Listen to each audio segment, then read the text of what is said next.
Hey everyone, how's it going there? Going to be updating my Dark Magician build for this current format. I know it's a little bit late, but I just haven't really been uh, touching my Dark Magicians too much lately. I've been focusing a lot on Pendulum Magicians and a lot on World Chalice, but I finally had some time to get around to this deck, and I'll tell you right now, I'm not running the Wind Witches in them. I'm not saying that they're bad, but I just don't see how they fit with this deck too well. They don't really synergize necessarily the same way they do with some other decks that I do play them in. But aside from being spellcaster, but I've changed this build up because Dark Magician isn't necessarily a deck that requires the extra deck, so I'm actually running quite a few cherries targets, so that's kind of where I focus the extra deck as opposed to going with the Wind Witches there. Starting off with our 3 Dark Magician, of course, he's the main boss monster of the deck here, getting out your Dark Magician, and just start banishing their shit off of Dark Magical Circle. 3 Magician's Rod to search out your important spells and traps that have list Dark Magician in their card's text. 2 Apprentice Illusion Magician. I only run 2 because I am running Pot of the Duality for a draw card, or just for a way to dig through the deck. And I don't really like to search Dark Magician by discarding a card to special summon her. I mean, sure, you're not losing any resources, but a lot of the time there's not much that I want to discard. I want to be getting spells engraved so that I can use additional searches off of things like Dark Magic Inheritance. And also I did cut that 1 just simply because I'm running the 1 Dark Magician of Dark Illusion. I used to not run him, but he definitely has started to grow on me. As a card, he's really good. Just that one way to help you go into the extra deck when you special summon 1 Dark Magician, and if you happen to have this guy in your hand, well, now you got 2 level 7s to go into a rank 7. It works out quite nice. I don't really like to run 2. I feel like 1 is just fine. Something new I'm trying in the deck is Eater of Millions. I mean, it works for Trickstars, so why can't it work for Dark Magicians? That's kind of just my thoughts on the card. It is really good. I mean, it can get huge pretty fast, especially since people still do play Potted Sires, and he can get a pretty decent attack, but also just you can banish their monsters face down, again allowing him to get more attack.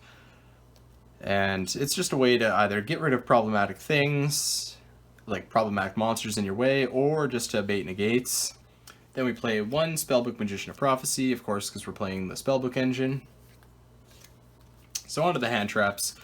I'm running less than I used to run because in my Dark Magician build, just because this format doesn't really call for as many hand traps, but I'm doing 2, 2, and 2, 2 Ash Blossom, 2 Ghost Reaper, and 2 Ghost Ogre. Now, Ghost Reaper is just when I'm going up against a deck that doesn't utilize any of my cherries targets, then I just side out the cherries for another Ogre and another Ash. But I just think that the 2, 2, and 2, so that way it's like I'm not going to be seeing Ghost Reaper all the time, so if I am going up against a deck that I don't have cherries target for, then it doesn't matter too much. But I will see it enough in my matchups where I do need it, and I'll definitely see something enough to disrupt them in some way. Particularly Pendulum Magicians, you know, you got those cards to negate, to either blow up their Electromite or to straight up not let them have one. And Ash is still a really good card in the meta. Onto the spells. 3 Dark Magical Circle. This allows us to look at the top 3 cards of our deck and reveal 1 Dark Magician or spell or trap that has the Dark Magician in its text, and add the 1 to your hand. And then you just get to place the other ones on top of your deck in any way. That's just the first effect. Of course, the other one is once per turn when a Dark Magician is normal or special summoned, you can target 1 card your opponent controls and banish it. So it's kind of our main form of removal. That's kind of why I threw in the Eater of Millions, because I did want another way of removing stuff. So kind of continuing on with like our drawing / searching ways, we got our Spellbook of Secrets, 2 of that, and 2 Knowledge, 2 Pod Duality, and then for our searching spells, 2 Summoner's Art, and 2 Dark Magic Inheritance. I used to only run 1 and 1, but seeing as I'm only running 2 Apprentice Illusion, I do want additional ways to get to Dark Magician because we really need Magician's Navigation to be live. And of course, Dark Magic Inheritance, you know, hopefully we're going to be able to go through a couple of our spell cards, whether it be either a Summoner's Art in a Duality or our Spellbook cards. Some we get stuff to banish off the Dark Magic Inheritance to search. This is a hard once per turn, so of course we don't want to see it too often. That's why we're only running 2. And then I do play one Eye of Timaeus just for the fusion. It's just kind of, if I see it, good, but if I don't, we have other ways of making the deck work. Onto the traps, we got our 3 Magician Navigation, 2 Eternal Soul, 2 Strike, and 1 Judgment. You know, I do like Eternal Soul. It's a really good card in the deck. I just don't see me wanting to run 3 of it. 2 is perfectly fine, especially, like, Navigation is our initial way of getting a monster on the board. Eternal Soul is just, it has that risk of getting popped, and then you lose your field. So that's kind of why I like to run 2 of it, and then hopefully I am able to draw into that Eye of Timaeus to be able to go into the fusion, Dark Magician Dragon Knight, but if not, it's not too big a deal, because it still does allow us to get the banish off of Dark Magical Circle. The 2 Strike and 1 Judgment are just to help us go in first. You kind of hope to see one of them. You know, you hope to just either get a couple of your searches slash draws off in order to get your other pieces, and then you can just set these to help protect yourself further. So onto the extra deck. For our rank 7s, we got 1 Ebon Illusion, 1 Ebon High, Titanic Moth, Red Eye's Flare, Dracosac, a Big Eye, and then for our rank 6, we just got Naruto, just because we do have the 2 Apprentice Illusions, so if there's any reason that we do happen to get 2 of them on the field, well, there you go, we can make Naruto and get a negate in.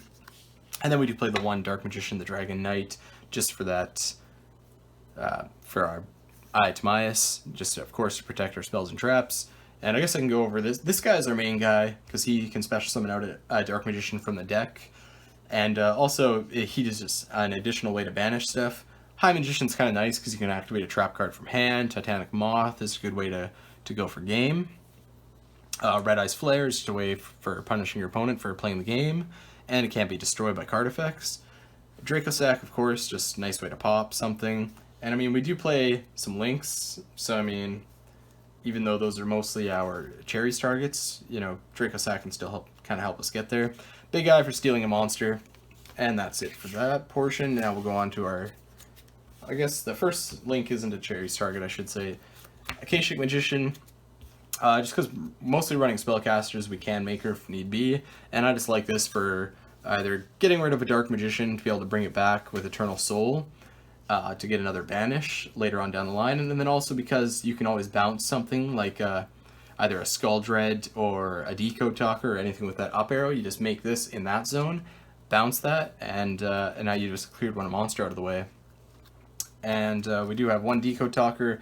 That's kind of a Cherries target, but also just kind of something that we can make after we've made the Akashic. Just 1 Dante, Double Helix, not because spirals are still hefty in the meta or anything, but just some people still do play them at my locals, and you know, they're still able to make a board that this deck can have a hard time with. So just being able to Cherries that, it just gives you that little bit of an edge. They're obviously not as dangerous as they used to be, but they still can be dangerous. Then just a Firewall, a Borreload, and of course the Electrumite. That's probably the most common thing that I'm going to be Cherries. That is it for the Dark Magician deck profile. I hope you enjoyed the video. Please let me know if there's any way that you think I can make this deck better, especially for this format. I still haven't had enough time to truly test it out. I've just been doing a lot of theory crafting around it. But I just wanted to change it up quite a bit too, just to have more fun with it and just trying to change it up to something that maybe you haven't quite seen before. Anyways, I hope you enjoyed the video. Thank you for watching, and have a good one.